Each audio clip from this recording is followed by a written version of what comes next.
This is the John Michael Show, featuring original artists and music professionals from all around the world. 5, 4, 3, 2, 1. Hey everybody, I'm John Michael, and I am here with the world-famous drummer, Jose Matos, now with the band M80. And for all you world travelers, he just got back from Key West, Florida. Mm-hmm. And Jose is a good friend of mine. He's actually the whole reason I switched the Hanover Hangover to music during the COVID because of a conversation Jose and I had. Mm-hmm. And, Jose, welcome to the show. Hi, good morning. Good morning. Yeah, yes. well, good afternoon or whatever it is. Yeah, it's sometime. Yeah. So you just got back from Key West. I did. And you had a good time, I'm sure. We had a great time. Now your band that you're in now is M80. Correct. But you've been drumming for 20 years? 30. 30 years. Yeah, I'm sure my age. Yeah, that's okay. That's how you become good at what you do. I don't know about that. Time. Yeah. That's how you become the best.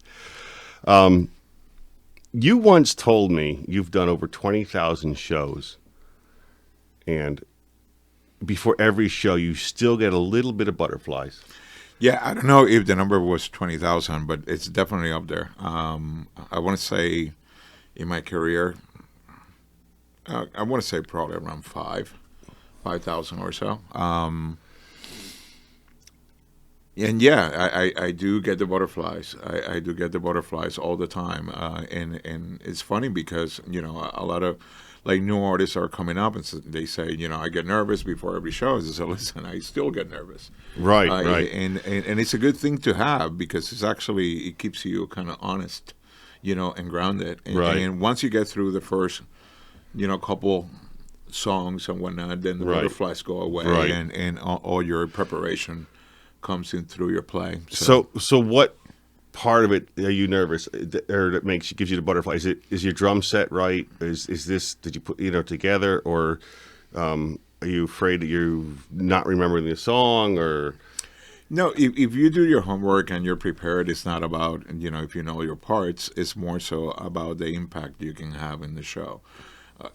Sometimes you're on and sometimes you're not. Right, you right. know, and as a drummer, you can have those nights off, where you're missing, 3-4 notes, through the entire 3-hour show. That to me is chaos. Okay. Just missing 3-4 notes in the entire show because you're the backbeat, you're the backbones of the entire band. Right, right, Yeah, and that's right. the important part right, of the drummer. right. You keep the whole song and the whole thing going at the right speed. Yeah, somewhat. And so it's being on and and able to deliver the show with the energy and the intensity that you need to. Yeah.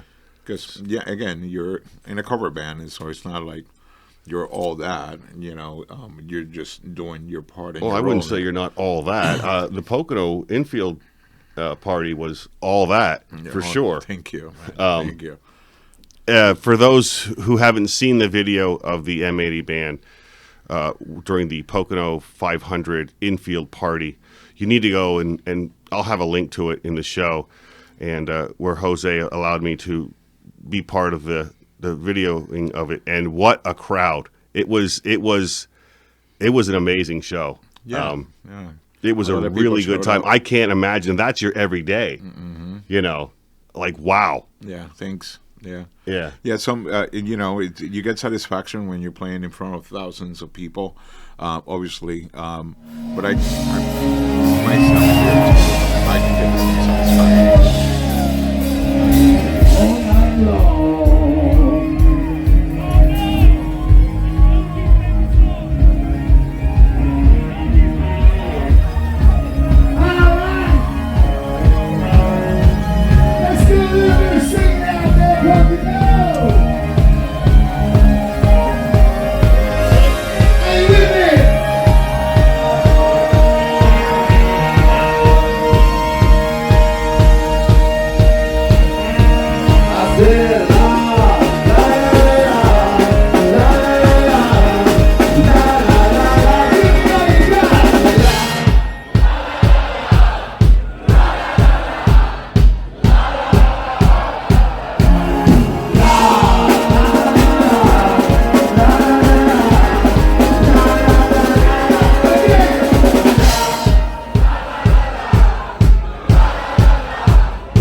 small little club, playing an acoustic setting into 50 rabid, fans that really care for what you're doing. It's that synergy, that really fires you up.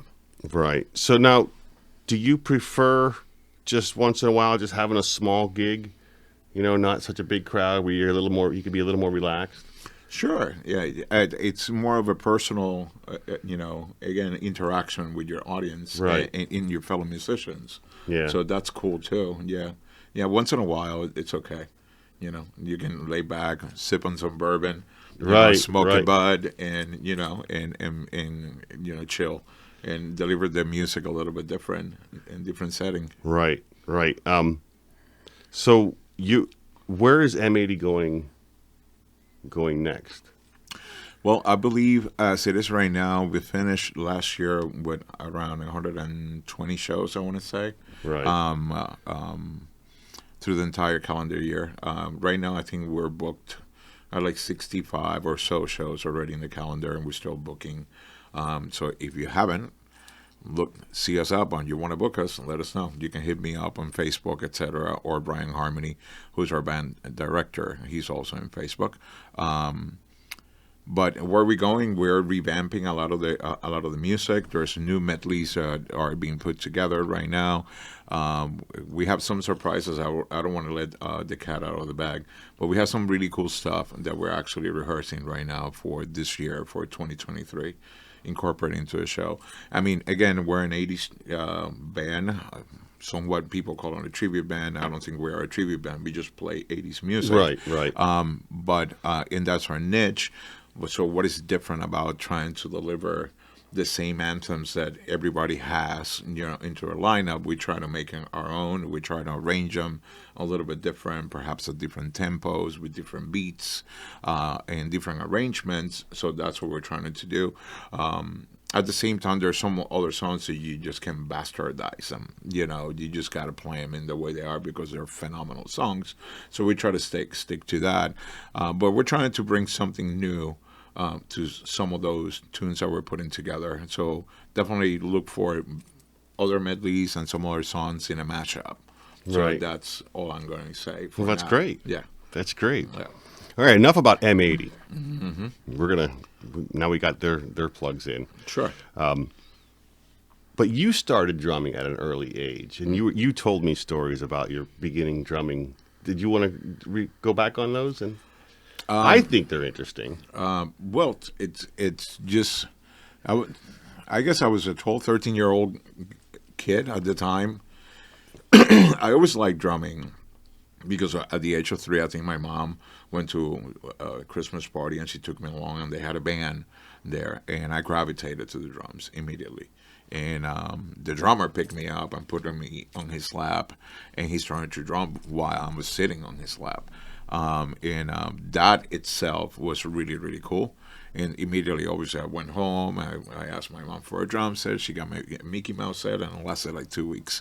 But later on, at 12, 13 years old, I used to hang out with the seniors. And I was, I guess, a somewhat cool kid. I was kind of like their mascot. And we were hanging out at Baskin Robbins. And there's a mall where I grew up in Puerto Rico, and we used to go there after school, and we were hanging out by the Baskin Robbins, and he came in with a cassette tape and said, "Wait until you hear this." So he plugged it in, and here Tom Sawyer by Rush came up, and that blew my mind. Absolutely blew my mind, to the point that right after hanging out with them, I went to the record store. Yeah, record store, not CDs or digital downloads or none of that. And I went to the attendant at the time, and I asked him for the best record from Rush. And he brought back to me Exit Stage Left.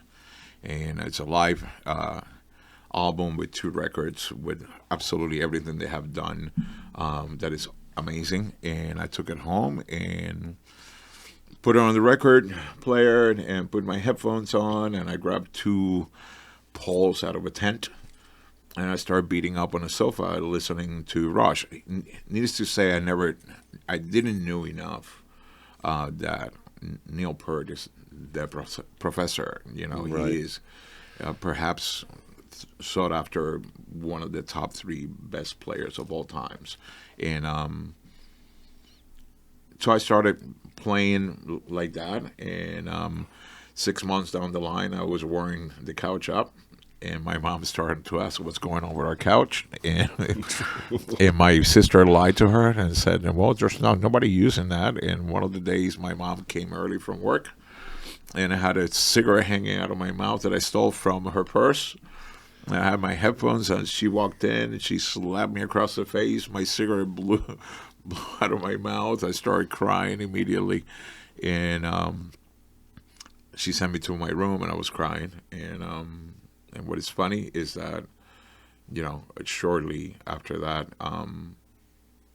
she said, we need to do something about this. You're grounded, but we need to do something about it because what I heard was pretty good. So she got me my first drum set as a result, and it was awesome. That's great that that's motherly love. She didn't appreciate the way you were drumming, with the cigarette and everything, but yet she still picked up on the fact that you have a talent. I guess, and she's not going to deprive you of which could be your destiny. And she told me that I needed to get her a new couch once I start making money, Did you? Yeah, of course. So that's the story and how it started. And then later on at 16, 17, I ended up auditioning for my first band that I ended up with for like 8 years. And the rest is... Now, was that in Puerto Rico? I was in Puerto Rico, yeah. So, did anybody give you a hard time because you're from Puerto Rico, but you're playing American rock and roll? Was there some conflict with family or whatnot? No, not really. Because back in the 80s, the movement of rock music was really strong in the island, and you have to remember Puerto Rico is a territory of the United States. Right. And with that said, a lot of people think that people are. Back in the day, I'm saying, that we're in canoes and there's gazebos and there's no TV. We had MTV. We have, Burger King and Wendy's and all that crap, everywhere. And the MTV influence was huge. Oh, my gosh, yeah. Huge in 1981 when it came out. And everybody was soaking all that in. And when Hair Nation came out with all the glam and the metal and Iron Maiden, Cinderella, and all those freaking amazing bands back in the day, I dove right into all that. Freaking loved it. And that's, how I started into playing rock music. So I don't think people minded at all. Once I got to the States with Frontiers, who was a band that I played with, that's the surprising factor, because we were like a gimmicky band. It's like from Puerto Rico, right? Frontiers, and people were like, right. Okay, yeah. Yeah. So what is this, guys? We'll come out and we started playing Whitesnake and all that kind of stuff. They were like, wow, these kids are good. So that kind of played to our advantage. So, how did you get from Puerto Rico to the U.S.? With Frontiers, we did it a couple times. Our experience was that we were in Star Search, the All-American Idol. The first version of American Idol was called Star Search. Right, all right, I remember that. And that was in 1990, 1992. The band won the regionals in the island and granted us time into coming recording in Hollywood. And our first experience was really short. The second one was a little longer.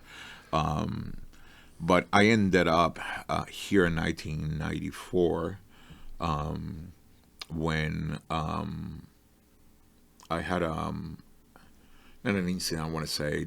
I set myself up for being in a really bad spot. I came here to get clean. After being a touring musician as a kid, I got hooked up in drugs and doing a lot of bad stuff. And I was lucky enough that a good friend of mine, Billy Larson, and my mom, they put me on a plane and said, you need to go to this place to get better. And I'm glad they did. And so I got here in 1994. I went to rehab and all that stuff. And when I came out, I met who was my wife for 17 years, and we had children. We formed a family. Right. And that's when I actually put a pause in my career. With music, I concentrated on taking care of myself because I needed to put my shit back together. I was going to die. Simple as that. So. Wow. Yeah. Getting back to Star Search and Frontier. So you won the Puerto Rico division or whatever. Yeah, the regionals. Regions. Right. So they did all the passport and stuff and no passport needed because because it is territory. Okay, it is, right. Yeah. So they flew you out to California. Mm-hmm. And then you were on another, the big national show. The national show. Yeah. Right. So where did you guys come in on that? We got eliminated right away. Oh, really? 1990, yeah. We got eliminated right away. What we understood after our first time there was that you needed more than just playing. You needed to have, character and charisma and a look, management. You needed the whole entire package because in the way it's just like American Idol now. They have different, very talented people, but each of them caters to a certain audience. Right. You know what I'm saying? So we had that, but we didn't have the rest. We had the talent, but we needed all that charisma, the management and stuff. Right. So going into 1992, we were better prepared, and we made it into pretty deep into the quarterfinals and whatnot. Yeah. Well, that's cool, man. Yeah. That's cool. I mean, that's just. I mean, just the whole thought of just a bunch of kids just playing this band, and somebody, some recruiter or whatever, scout says, "Hey." We were like Menudo on steroids. Yeah. I'm sorry.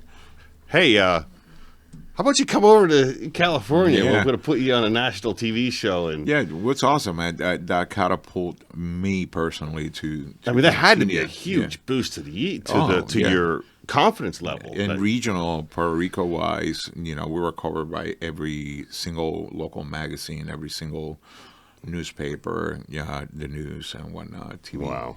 Yeah, it was a big thing. That's quite a story. Yeah. I mean, you guys just, I don't know how you do it. I'm just a lonely guy in Bethlehem, Pennsylvania. Never did anything exciting. Yeah. So what else you want to talk about? Not a lot. Obviously, that put me kind of grounded here. Right. Took care of the family for a little while, and I had a friend who was playing in a band. This is like 12, 13, 14 years after the fact, and he knew that I played drums a little bit, and he started bugging me about auditioning. And obviously, I always associated like the end result of my career as a young musician with my drug use, and one had nothing to do with the other. So that fear, getting back into music, it always was there because now I had a family that depended on me. Right. So, but once I understood that one had nothing to do with the other, it was a more a me problem, right. Rather than one and the other. And of course, we're faced with a bunch of scenarios but it's still my choice. Right. So once I put a lot of work into myself, etc., I was able to say no. I'm still clean today. That's great. And I have a drink here or there. So to the purists, I'm not. Right. But I'm not doing any other shit that I was doing. Back in the day. But I auditioned with the band, and the guy liked it, and I got the bug again, and that restarted absolutely everything. So I played with them for like 3 years. Then I started doing some other stuff with Jonas, who's Sons of BC. Played with Ricky Smith and The Crush. Played with other local bands. Ended up getting a job with Social Call after their first drummer couldn't continue. And so I was with them for 3.5 years or so, and then I was approached by M80, and And although it broke my heart to move on, because those guys, I always consider them as brothers until today. Right. But the opportunity was there to play a little bit more, which perhaps is not that social call doesn't want to do that. They certainly do that on a local level. But I wanted to travel. I wanted to get to bigger stages, better income, and supplement my income in a great way. Right. I mean, so I decided to move on, and I've been now with M80 for 6-7 years or so. Wow. So yeah. So it's working out, I guess. Yeah, it seems to be. Yeah. That's cool, man. Thanks. Whew, what a career. Where do you see yourself in 5-10 years? Do you see yourself retiring? I will never retire. Yeah. Yeah. No. I love music so much. That's my drug of choice. Yeah. Yeah. That's what it keeps me grounded. Now you also play guitar a little bit. A little. Yeah. I mean, you're not going to go on stage with it, but you. No, I can go on stage you with can? it. Yeah. Yeah. They give me the shot. Absolutely, I give it a shot. Well, do you want to go on stage now? No. Okay. No, I got to prepare for that. Okay. Yeah, I wouldn't mind to venture and just play like a supporting role, with a guitar on stage. Pardon me. But to your question about retiring, so I'm investing on that right now. I never took a drumming lesson in my entire life until I was able to get with Kevin Safera, and he's a professional national level drummer. He's freaking amazing. So I took a lesson or two with him. I tried to hook up with him again, but our calendars didn't meet up. So I ended up hiring Dan Andre, which is another amazing drummer out of the area. And he's been giving me lessons, and it's really cool because I always have a better understanding about drumming and my parts, but I always felt that I needed to go back to the beginning. Right. Because I'm getting a lot of requests about, can you teach me how to play drums, and from younger kids and whatnot. And yeah, I can. It's not that I can't. I can show you how to play a song, just like I end up playing. But I didn't want to. I felt bad about the fact that you're giving me money and not teaching you the proper way. Mm-hmm. Going through understanding, what drumming is about, techniques, and how do you grab the sticks, how do you sit on the chair, your proper posture, how to read, all the notes and connotations, and going through the different rudiments and whatnot. And me, myself, I didn't know that. And perhaps, a teacher can come in and say, well, you're doing this and you're doing that. I didn't know that. Right. Yeah, so the whole reason you're taking lessons is to learn how to become a teacher yourself. Right. And so that's my plan for, somewhat retirement. I would like to, teach and at the same time enhance my drumming and better understanding and whatnot.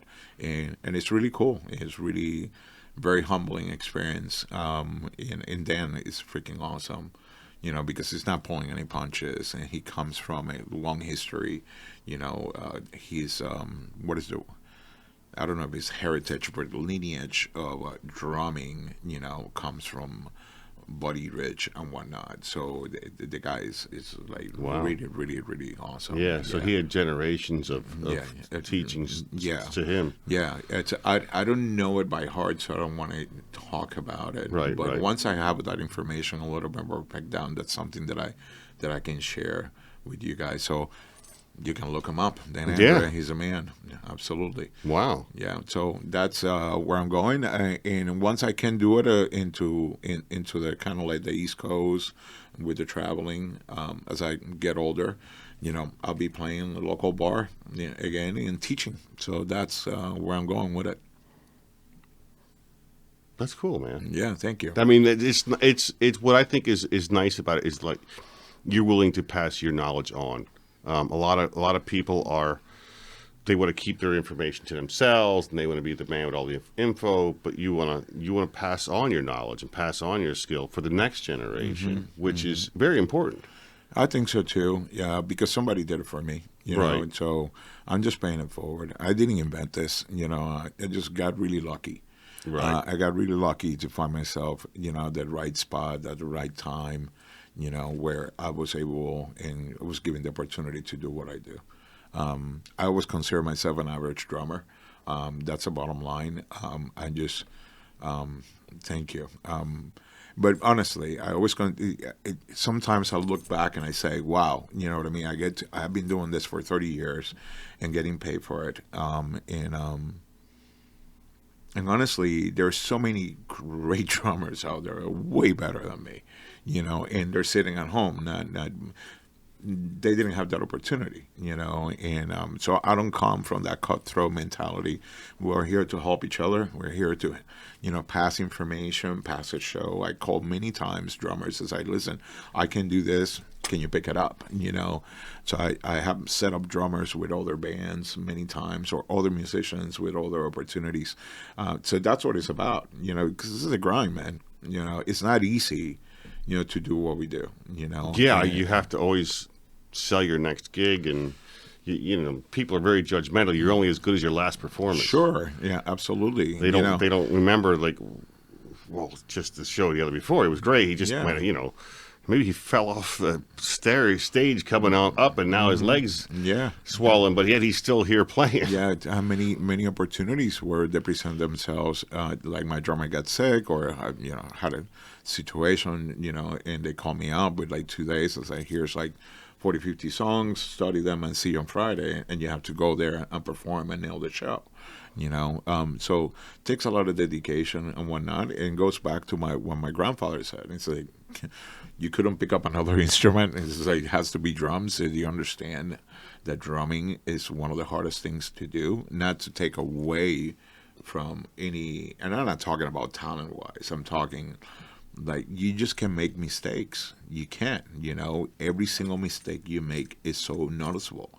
You know, you know, with all due respect to my fellow singers out there, you know, they can forget lyrics, you know, and they can just lay back while the music continues, while they're thinking about the lyrics coming back to them, or, you know, another member of the band can tell them, or they can make up their own lyrics and get through it. You know, a guitar player can miss a chord here and there, and with the mix, you don't even notice it to the common audience. You know, where, you know, the same with the keys. A bass guitar player is a little bit different. It's a little harder because it's rhythmic, so it's very noticeable as well. But a drum, you put a snare in the wrong spot, people are just going to know. No, people will know. Yeah, and you have that pressure. You know, so you have to kind of like stay on that.